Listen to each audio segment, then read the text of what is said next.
reka nongeye mbifurize amahoro n'imigisha, reka nongeye mbifurize kumerwa neza nshuti bavandimwe muryango mugari w'akadasohoka bakunzi ba Karimba official, by'umwihariko inshuti magara za Karimba Aimable. Tugarutse muri studio aka kanya n'amakuru adasanzwe, by'umwihariko ni byinshi biri kuvugwa ndetse kandi ni byinshi biri kugenda bigaragara ku isi muri rusange, by'umwihariko ni ku ntambara ikomeje gusakiranya uruhande rw'icyama cy'umutwe wa M23 ndetse kandi n'uruhande rw'igisirikare cya Repubulika Iharanira Demokarasi ya Kongo. Urugamba ku butaka bwa Kongo hagati y'umutwe wa M23 ndetse kandi n'uruhande rw'igisirikare cya Kongo FARDC rukomeje kuzamanitse kandi rukomeje kugenda ruhindura isura uko umunsi ugenda uza haza undi. Turi ku itariki ya 31 z'ukwezi kwa 12, tugarutse muri ano masaha, by'umwihariko ni imirwano ikomeje guca ibintu ku ruhande rw'igisirikare cya FARDC ndetse kandi no ku ruhande rw'umutwe wa M23. Turaza kunyarukira ku ruhande rw'umujyi wa Uvira tubabwire uko situation ihagaze. Mu mujyi wa Uvira hongeye kumvikana urusaku rw'amasasu mu gace kitwa Muheta. Turaza kugaruka muri aya masasu yumvikanye muri Uvira, tuza kumenya ese urusaku rw'amasasu rwaturutse kuki. Ibi bibaye nyuma yuko kandi biri kuvuga yuko ahitwa Makabora uruhande rw'igisirikare cy'umutwe wa M23 nyuma yuko ruhavuye ngikitwa ubwicanyi bwaciye ibintu muri Makabora, bikavuga yuko rero Makabora nyuma yuko ubwicanyi buciye ibintu ku ruhande rw'igisirikare cya FARDC ndetse kandi no ku ruhande rw'abafatanyabikorwa babo aribo FDNB, biravugwa yuko iyitwa Makabora nyuma yuko FARDC FDNB bakuyemo M23, ubaka kanya turi kuvugana ngo ikitwa abasirikare b'abarundi niba bagiye kwerekezwa hano muri za Makabora Baraka, ndetse kandi bikavuga yuko hari n'abasirikare ba Tanzania bamaze gushyika ku butaka bwa Kongo bagiye guhangana n'umutwe wa M23. Biravuga yuko abasirikare nibuza batari hasi 4600 b'igisirikare cya Tanzania witwa Perezida Samia Suluhu Hassan uyoboye igihugu cya Tanzania yamaze kubemerera Antoine Felix Tshisekedi Tshilombo yuko aba bose bagiye kwerekeza ku mirongo y'imbere ku rugamba guhangana n'umutwe wa M23 cyane mu rugamba rwo kubohora umujyi wa Uvira, nk'uko uruhande rw'igisirikare cya FARDC bavuga yuko Uvira by'umwihariko ngo igomba gukurwamo n'uruhande rw'igisirikare cya Kongo FARDC mu gihe gitoya ndetse kandi n'abafatanyabikorwa babo. Turaza kugaruka ku ruhande rw'abasirikare ba Tanzania tumenye ese Samia Suluhu Hassan niba yamaze kubatanga bari ku butaka bw'igihugu cy'u Burundi cyangwa se deployment turi kubona z'abasirikare bari kwerekezwa za Baraka ku ruhande rw'igisirikare cya FARDC, by'umwihariko amato aheta abasirikare ari guturuka mu byerekezo by'igihugu cy'u Burundi, aturuka mu byerekezo by'igihugu cy'u Burundi yerekeza muri Kongo, n'aba batanzania barimo. Byose tubyinjiramo rero, turaza kugaruka kuri ibi byose tubabwire ku ruhande ya situation y'igihugu cya Tanzania ndetse kandi tubabwire aba basirikare ba Tanzania ubudasa bazanye ku rugamba bwiganjemo ubudasa butandukanye nubwo abandi basirikare bari ku mirongo y'imbere ku rugamba nubuhe. Ni mu gihe kandi turi buze kunyarukira mu bice byinshi bitandukanye, turaza kugaruka mu mujyi wa Goma tuze kumenya situation yo mu mujyi wa Goma. Bivuga yuko ikitwa Wazalendo zikomeje gutera abaturage mu masaha ya ninjoro zigasahura ndetse kandi zigakora n'ibindi bikorwa bitandukanye. Ni mu gihe kandi ku ruhande rw'igisirikare cy'umutwe wa M23 nyuma yuko bagabweho ibitero bidasanzwe n'uruhande rw'igisirikare cya FARDC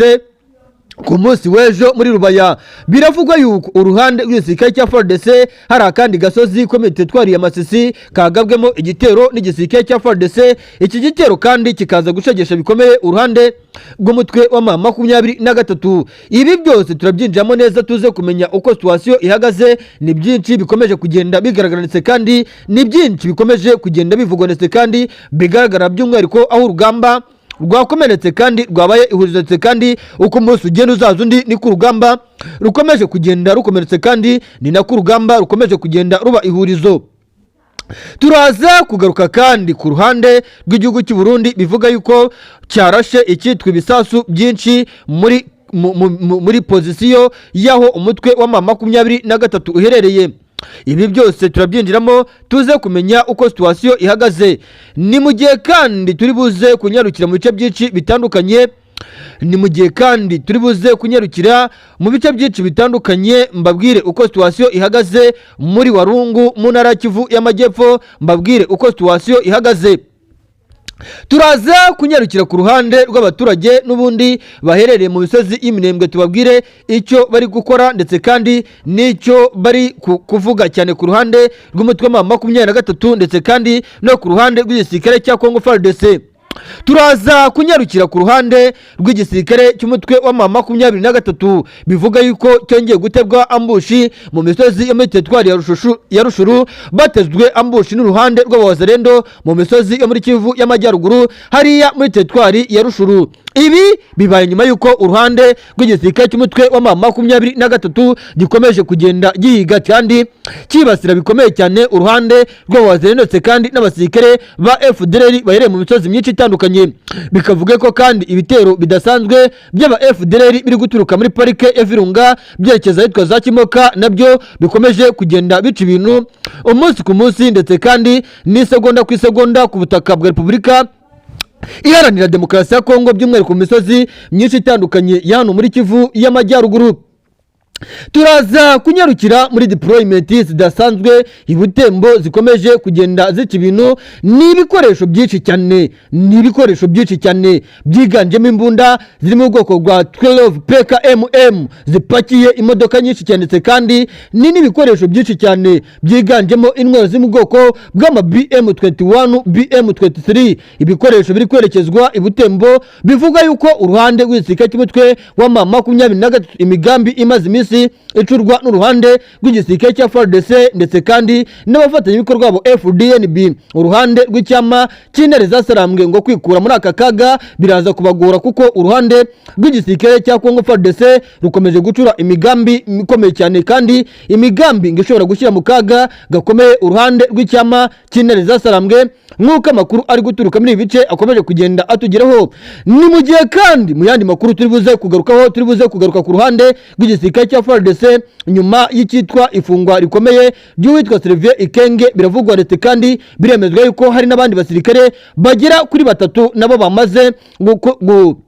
guhamwa n'icyaha cyo kugambanira cyangwa se kuba ngo batuzuza inshingano zabo mu buryo bwa nyabwo cyane. Bikavuga yuko abenshi muri bo ngo bategurwa mu buryo bumwe cyangwa se ubundi kuyobora operations ku mirongo y'imbere ku rugamba byaba mu Kivu y'Amajyaruguru Kivu y'Amajyepfo, ariko zi operations ku ruhande rw'igisirikare cya FARDC bamwe muri operation commanders operation nibazikore neza. Turaza kugaruka kandi kuri fighting vehicles, ikitwa fighting vehicles ibimodoka bya muzinga by'imirwano bivuga yuko byamaze gushyitswa mu misozi myinshi itandukanye ya Sud Kivu cyane cyane ahitwa Karemi nyuma yuko uruhande rw'igisirikare cya FARDC rwamaze gukeka amakuru yuko imihanda myinshi itandukanye igisirikare cya Repubulika ya Demokarasi ya Kongo bakomeje kugenda bakeka yuko uruhande rw'icyama cy'intare zasarambwe iyi misozi bashobora kuyinjiramo mu buryo bumwe cyangwa se ubundi. Byose turabyinjiramo neza rero ndani ya ndani ngarukanye cyitwa imbaduka gikomando mbabwira deployment zikomeje gukorwa mu misozi myinshi itandukanye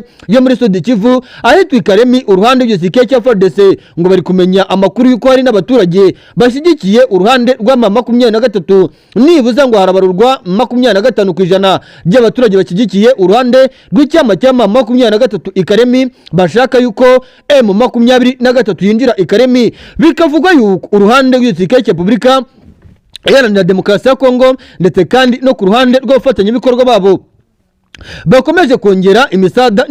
y'ibikoresho ikomeje kuzanwa ahitwa Karemi mu rwego rwo kuburizamo ngo ikitwa ibitero biri gutegurwa n'uruhande rw'umutwe wa 23. Bikavuga yuko ibitero bishobora kugabwa Karemi ku ruhande rw'igisirikare cya FARDC bishobora gusagesha FARDC ku rwego rudasanzwe kuko bivuga yuko uruhande rw'umutwe wa 23 ngo barashaka gucangacanga cyangwa se ni ya operation yiswe ngo ni manyanganyanga operation ngo yapanzwe n'uruhande rw'umutwe wa 23 ariko ikavuga yuko hari yindi operation idasanzwe iruhande rw'igisirikare cya FARDC kandi n'abafatanyabikorwa babo iri gupangwa mu rwego rwo kubirizamo iyi manyanganyanga operation. Ni manyanganyanga operation yagiye igaragara ngo ikoreshwa n'uruhande rw'igisirikare cy'umutwe wa 23 mu bice byinshi bitandukanye, ariko bikavuga yuko ku ruhande rw'igisirikare cya Repubulika ya Demokarasi ya Kongo ngo bifashishije abasirikare b'abacancuro cyane ndetse kandi banifashishije abasirikare bandi batorejwe mu bihugu byinshi bitandukanye bamaze kumenya ngo uburyo operation zitegurwa n'uruhande rw'icyama cy'umutwe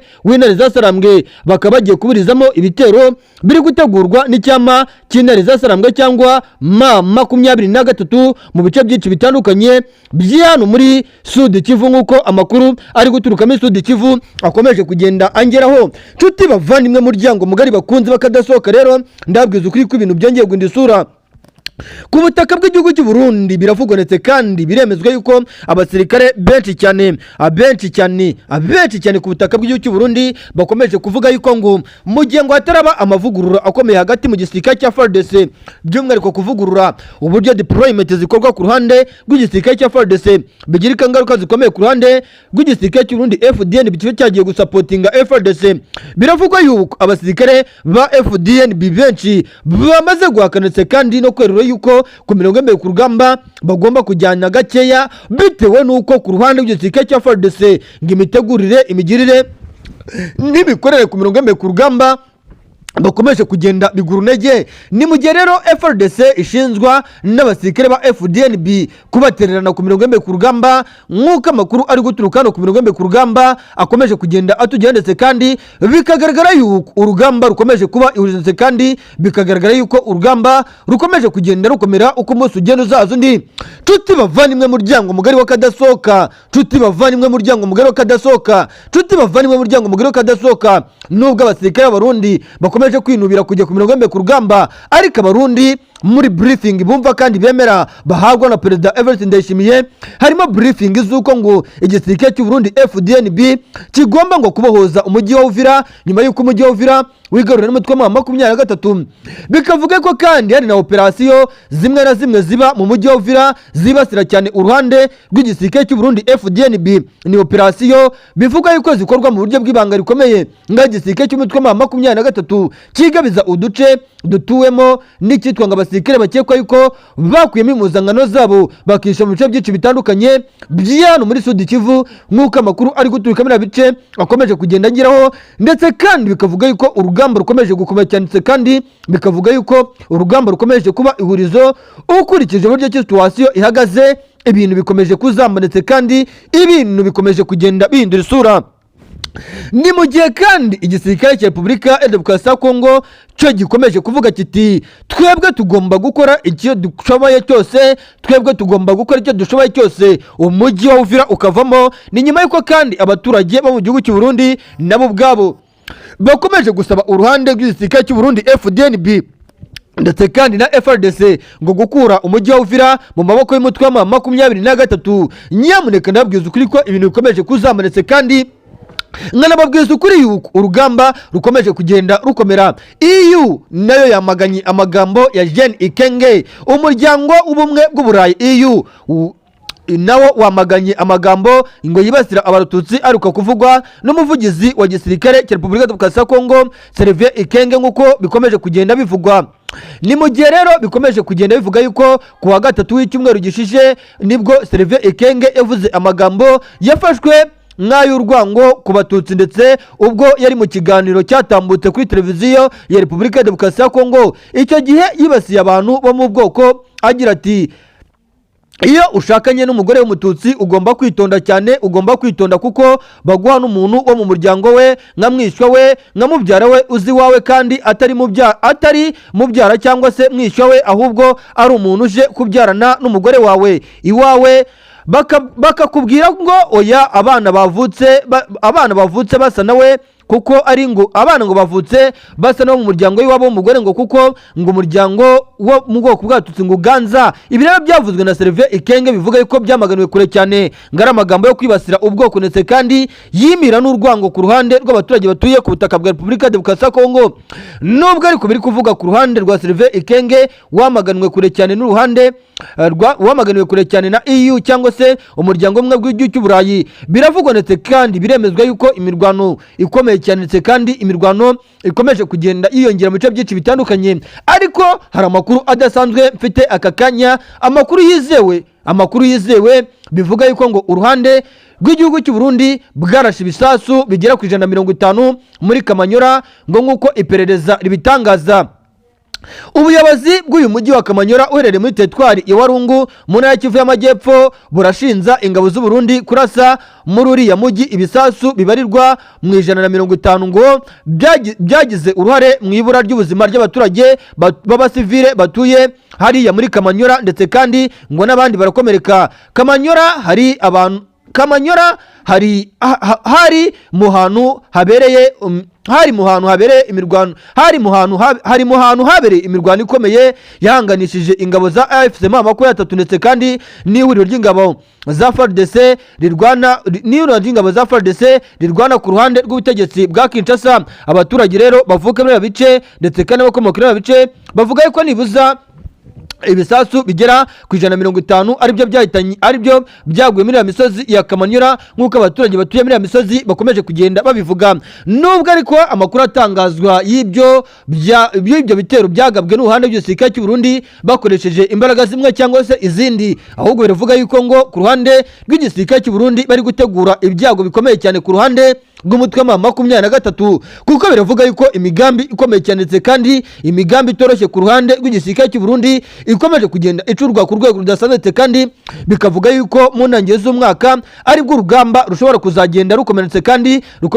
rushobora kuzaba ihurizo. Amakuru kandi akomeje kugenda angero ndetse kandi bikavuga yuko ku ruhande rw'igisirikare cy'u Burundi iyi migambi bakomeje kugenda bayitegura, kandi bikavuga yuko no ku ruhande rw'umutwe w'intare zasarambwe ngo bamaze kumenya yuko ku ruhande rw'igisirikare cy'u Burundi FDNB bari gutegura urugamba rutoroshye ku ruhande rw'umutwe wa 23. Bikavuga yuko ku ruhande rw'igisirikare cy'u Burundi FDNB ngo bamaze gutegura imirwano ndetse kandi n'ikitwa intambara idasanzwe ku ruhande rw'umutwe w'intare zasarambwe, nk'uko amakuru ari guturuka muri bice bikomeje kugenda bivugwa. Abasirikare benshi barenga 7300 b'igisirikare cy'u Burundi bari guhabwa briefing zo kugaba ibitero mu mujyi wa Uvira ndetse kandi n'indi misozi itangatanze Uvira, cyane cyane iriya misozi ya Sanje, Ruvungi ndetse n'indi misozi yegereza Rungutu ku muhanda Route Nationale 5 imihanda yitegeye Cibitoke. Bikavuga ko kandi ibitero bizagabwa n'uruhande rw'igisirikare cy'u Burundi ari ibitero bizaturuka mu mujyi wa Bujumbura ndetse kandi n'ibice bitangatanze umujyi wa Bujumbura, nk'uko amakuru ari guturuka mu bice byinshi bitandukanye ndetse kandi n'amakuru aturuka hagati mu gisirikare cy'u Burundi bikomeje kugenda bivugwa. Nubwo ku ruhande rw'abaturage batuye Kamanyora bavuga yuko basenyewe ndetse kandi banahuye n'ibibazo n'abaturage bakagwa, ariko nyamuneka n'ubundi umunyarwanda ni wavuze ngo intambara irasenya ntabwo yubaka. Nibyo ni ukuri koko ibyo bisasu byaratewe, ariko se nanone turebye ku ruhande rwa 23 bo nta bisasu bateye byahitanye abaturage mu bice byinshi bitandukanye. Ibyo reka dushyireho akitso turaza kubigarukamo mu nyuma. Ni mu gihe kandi mu yandi makuru adasanzwe akomeje kugenda avugwa kandi